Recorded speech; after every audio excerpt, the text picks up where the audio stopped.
Prescott headed to injured reserve, likely, according to Jerry Jones, to nurse his hamstring. He'll miss games against the Eagles, Texans, Commanders, and Giants if he does go on IR. Dallas turned the ball over to Cooper Rush, who did go 4-1 in his last stint as a starter when Dak got hurt. Here's Mike McCarthy. It really doesn't change anything for us. And even speaking with Dak earlier, I mean, this is about the quarterback room. I mean, we've always invested all the time and energy into the quarterback, Dak, that has the football. So now it's Cooper's turn, and Dak will be part of that process. And, we'll rally around him and make sure that we do everything we can and make sure he's prepared. We have great confidence in Cooper. Okay. Do you think it's a mistake starting Cooper over Trey Lance? Well, it just confirms the Trey Lance acquisition and the process leading up to it, and most importantly after it, has been a total failure. They traded a 4th-round pick for this player, a player who, when they got him, had started 4 games. One game, he broke his leg a few plays in, throw it out. Another game was the week 1 game in that terrible rainstorm. You don't have to throw that out, but it wasn't, I think, a fair reading of it. And then 2 games his rookie year. One of those games, he's bad, 15 of 29 for 192, 0 touchdowns, 1 pick, but did run for 90. And the other game was really good. 16 of 23, 250, a 116 rating, ran for 30 yards. That's his whole career. You traded a 4th-round pick for him.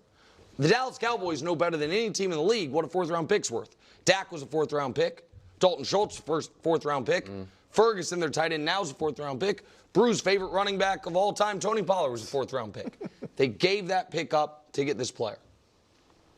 They're now saying, even with a week to prepare, I understand him not being your backup. Don't want to throw him in. He hasn't played enough. But if we have a week to get him ready, he's not worth taking a look at. Okay, so maybe he's just awful. Maybe he's just terrible. Shouldn't have been drafted. Then why is he on the roster? Yeah. It's not a developmental player that you're not developing. His contract's up after this year. You're not bringing him back. Like, what are we doing? Either he's just the emergency QB. No, but he clearly can't be. My point is, if he is, under these circumstances, not good enough to start over Cooper Rush, who, during that vaunted 4-game winning streak, had 5 touchdowns, 3 picks, an 80 rating, and the defense allowed 13 points per game. It was a defense-led winning streak. To give him a look, then he's not good enough to be your emergency quarterback. You don't trust him to play. So that's... Why was it a defensive-led winning streak for the Cowboys, but when Patrick Mahomes has been playing bad for the Kansas City Chiefs, it's not a defensive-led winning streak. It's a Patrick Mahomes-led winning streak. Kind of weird how that works, isn't it? I'm not. It makes no sense. Why is he on your roster if he can't play in this spot? Look, I agreed with you yesterday when you said, they should be playing Trey Lance. But I will say this. I think it's easy for us who are on the outside, who have written off the Cowboys and said they're done no matter what, to say, go ahead and play Trey Lance, see what you got. If he's good, maybe you found something or you trade him, get something back for him. If he's bad, you get a better draft pick. But in that locker room, Mike McCarthy, who's fighting, probably going to get fired anyway, but fighting for his job, it's not as easy when you're in their place to just give up, as you were saying yesterday. Yeah. So if I'm a player in that locker room, they're only 3-5. I mean, we know that's not good. But 3 and 5, you're not out of it at 3 and 5. But then why is he on the roster is my question. Well, I'm just saying, as a player in that locker room, as a coach on that staff, if I see Trey Lance looking like garbage every day in practice and Cooper Rush looks decent and we had a win streak with him a couple years ago, I'm like, give us Cooper Rush. We're 3 and 5. We got a shot at this. So I get why they're playing him. Yeah, it's not a mistake because you're like, as you're alluding to, like you still believe within that building that you got a chance to turn some things around or at least maintain some type of opportunity, optimism. With your point that you're making, he's not good enough because if he were, he would be the one that they turn to. Yeah. If he were, he would be the guy that easily, if Dak gets hurt right now in this situation, which he is, it's like, you know what? Let's give him a chance. The fact that they're not even considering that, the fact that they are saying that Cooper Rush, we're not going to change anything, what Mike McCarthy is clearly saying, If we went to this other guy, I mean, Right, our so offense that's- would have to change into something completely different, because- and that's not what we're trying to So do. we saw Trey Lance throw, was it 4 or 5 interceptions? I think it was 5. I think it was 5 too. And he threw for 400 yards, didn't he? Yes. But it was 5 interceptions. Did we were counting the other team's No, yards? No, it was. It was It a was a record in crazy both day. directions. Yeah. So if you throw 5 interceptions, that was certainly a long tryout. And it felt like the question that we came on was like, was that the end of the Trey Lance era? The thing I think you're saying is Jerry Jones bragged about this. Yes. Jerry Jones is like, you know why? I'm the guy. I'm the decider. You don't have to, quorum. And have It's a lot just of my decision point making. is, if this is the case, then the Cowboys have a 52-man roster and everyone else has a 53-man roster. Yeah. And it's because the owner doesn't want to admit a mistake because he's Correct. also That's the right. GM. Yeah. So again, I know I always end up looking like the Trey Lance guy. And I didn't watch him in North Dakota State, and he's barely played in the pros. We've all seen the same thing. What'd you say? I watched Oh, you him, did and I watch knew him in there North was Dakota flaws. State? Got it. But so this to me is just more about process. It's more about exactly what Wild said. Jerry made a big show of the fact, I don't have to talk to Mike McCarthy. I don't have to talk to anyone. I went out and got him. Right. Probably paid 150 cents on the dollar. Was anyone else offering a 5? Was anyone else offering a 6? And now a sunk cost. They're saying he's a sunk cost. Because I think that we have a fonder recollection of Cooper Rush's level of play during that winning streak than the actual game. Well, it's so funny because you want to talk about sunk costs. That's what Nick has with his Trey Lance take. He wants Trey Lance to be something so badly that he can't just accept that he's not good. The Cowboys should have never gotten him. So we can look at it as Jerry Jones holding on to him and doesn't want to let him go. But it's also like Nick wants Trey Lance to start so badly because he says that the 49ers messed up Trey Lance, that they shouldn't have moved on for him, that they messed up the whole thing. And that he praised the move by Trey Lance going to the Cowboys. Nick Wright did. He praised it, was all excited about it. And that's why he keeps getting flagged as the, Trey Lance guy. And now he still can't understand that Trey Lance isn't getting the start because now the people that are actually the coaches, the actual people who understand football beyond Jerry Jones, who are not the ones that are responsible for, making trades and signing players, when it's actually Mike McCarthy's, decision to say, who do we start? He's like, I'm not starting Trey Lance. This guy is not good. He can't play football in the NFL. He is not a starting quarterback in the NFL. So no. And right, Mike McCarthy is coaching for his job, his reputation, his ability to get a job somewhere else, whether it's in the NFL, college, wherever, right? Coordinating, who knows what the future holds for him. He's not here to go play games with Trey Lance. He needs a quarterback who he knows can run an offense or the closest thing to do it when you do have a backup quarterback. Trey Lance, I'm sorry to say, is a bust. The one consolation that you have is that he still made bank. He still made generational wealth just because of the fact of where he was drafted.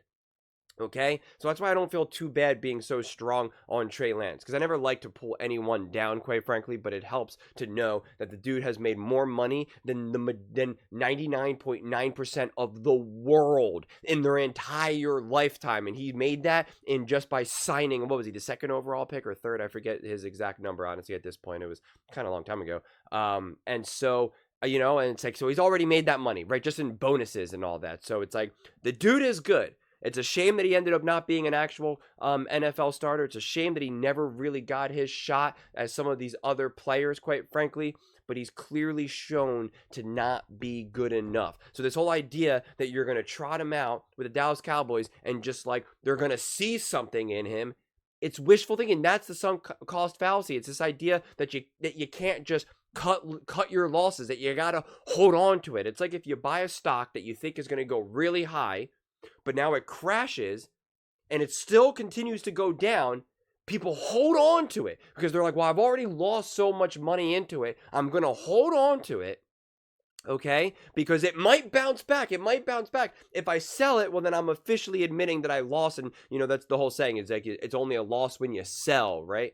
And so that's what this whole sunk cost fallacy is. So it's like, I'm going to hold on to it when the reality is it keeps going down. So if you just sell it, even though you already took a huge loss, you're actually saving yourself from continuing to lose.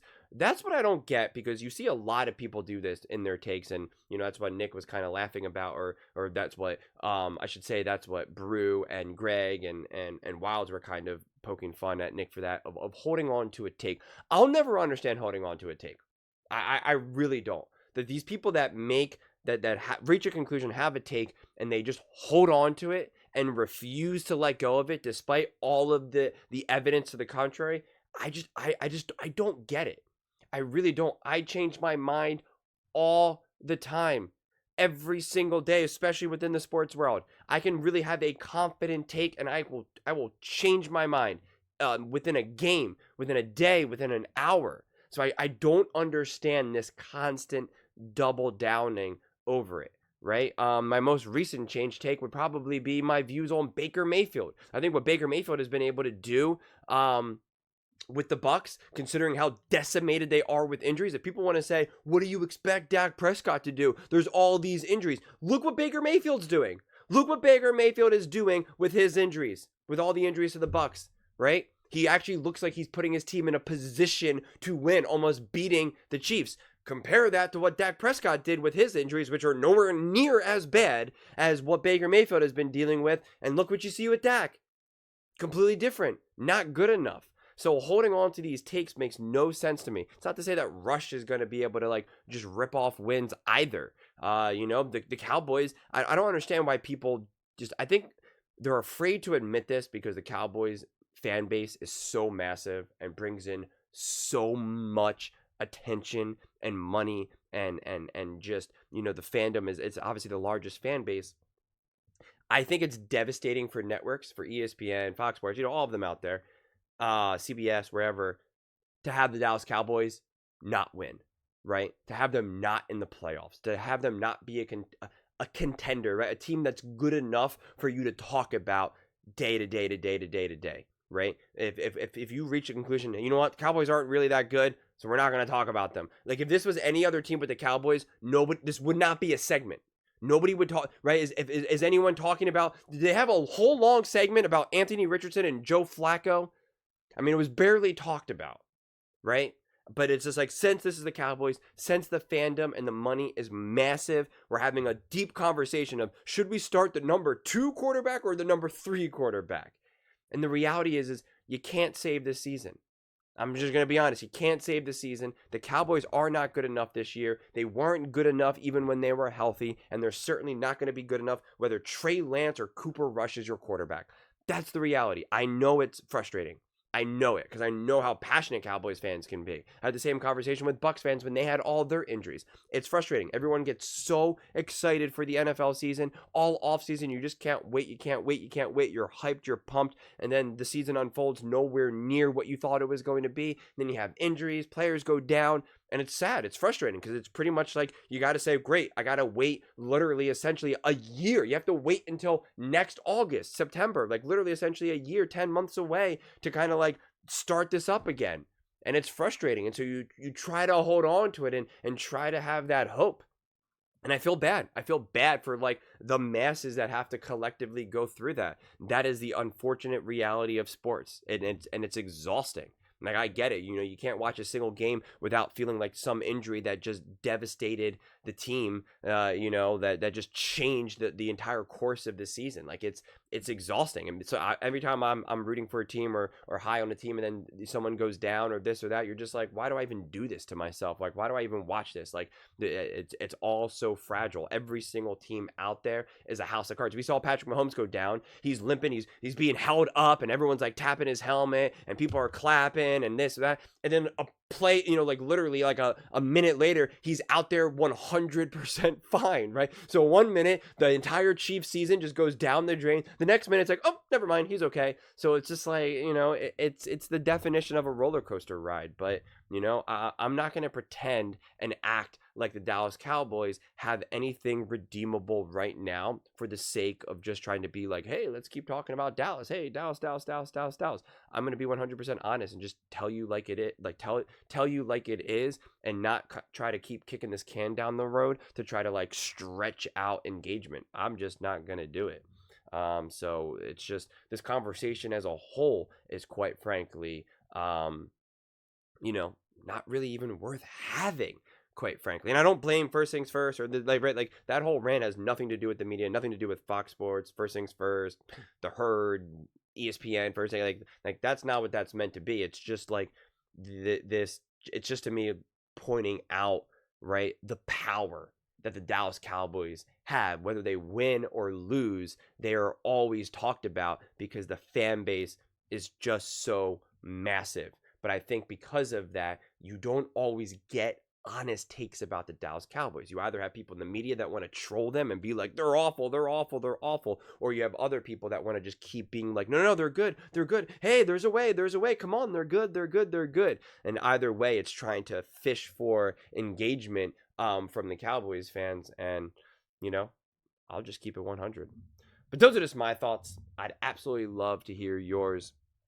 What do you guys all think about the Dallas Cowboys? Do you think it's a mistake starting Cooper Rush over the great Trey Lance? Let me know in the comments below. I read every single comment, so whether you agree with me or disagree with me. Either way, let's get in some discussions. Let's get in some fights. But ultimately, let's just have some fun.